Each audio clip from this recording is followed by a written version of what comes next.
On 20th of December 2015, at the BBC Sports Personality of the Year Awards, 9-year-old Bailey Matthews stood before a live audience of thousands and a television audience of millions to collect the Helen Rollason Award for Outstanding Achievement in the Face of Adversity.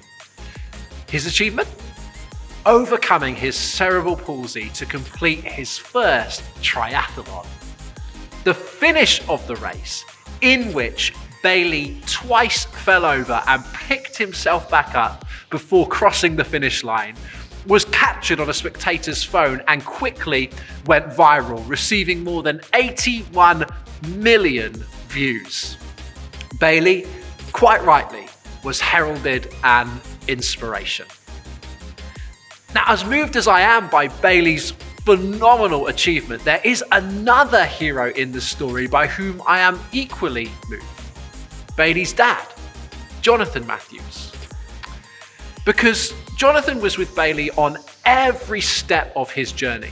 The training, the preparation through the race itself. And even as he stood on the platform that day in Belfast to collect his award, there was Jonathan Matthews, beaming with pride, cheering Bailey on and embracing him in his moment of triumph. Not a dry eye in the house. Now, Jonathan is a hero to me because he demonstrates a leadership principle that we often miss. That leadership is not about what you're able to get done, but what you're able to inspire others to become. In short, leadership is fundamentally about others. With that in mind, all of us in a leadership capacity would do well to consider how we are getting on with releasing others into their God-given potential. So, how do we identify leadership in others and create opportunities for them to grow? So how do we identify a leadership gift in the lives of our young people? How do we know which members of our volunteer team to entrust with leadership responsibility? What are the characteristics we should be noticing in the people around us? Well, let me encourage you to be on the lookout for these 3 things. First up, a servant heart. The primary thing I'm seeking in emerging leaders is a willingness to serve without being asked and, crucially, without being given a title. So I'm looking for those young people who are showing up early to set up and staying back late to pack down.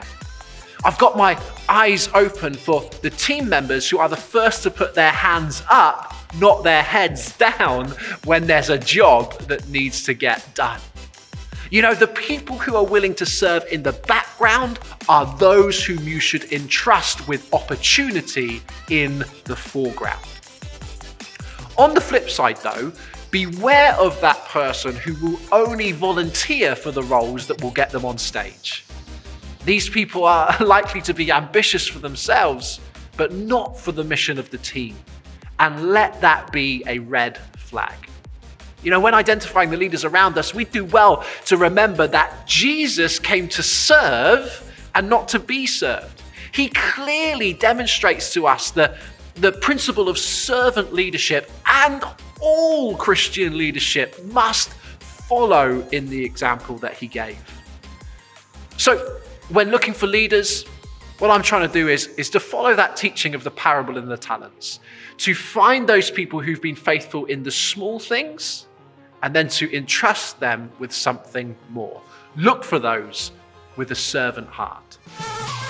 Secondly, and often overlooked, but undoubtedly indispensable to leadership, is a good dollop of initiative.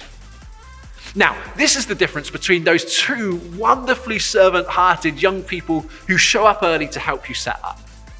The first young person shows up with a willingness to serve, but kind of just stands around twiddling their thumbs until somebody gives them a job to do. The second young person is able to identify for themselves the jobs that need doing and crack on with getting them done, even enlisting others in helping them to make it happen. Now, both young people in terms of their character are equally glorifying to God. It's just that the second young person has leadership, the first does not. As Todd Bolsinger says, leadership is primarily expressed in behaviors. Leaders act, leaders function, leaders do. Leaders take hold of the reins of their lives and they make change happen. So when identifying leadership in others, you're looking for the seeds of those qualities as evidenced through initiative. So I'm looking for a servant heart. I'm on the lookout for initiative. And finally, I'm looking for gifting.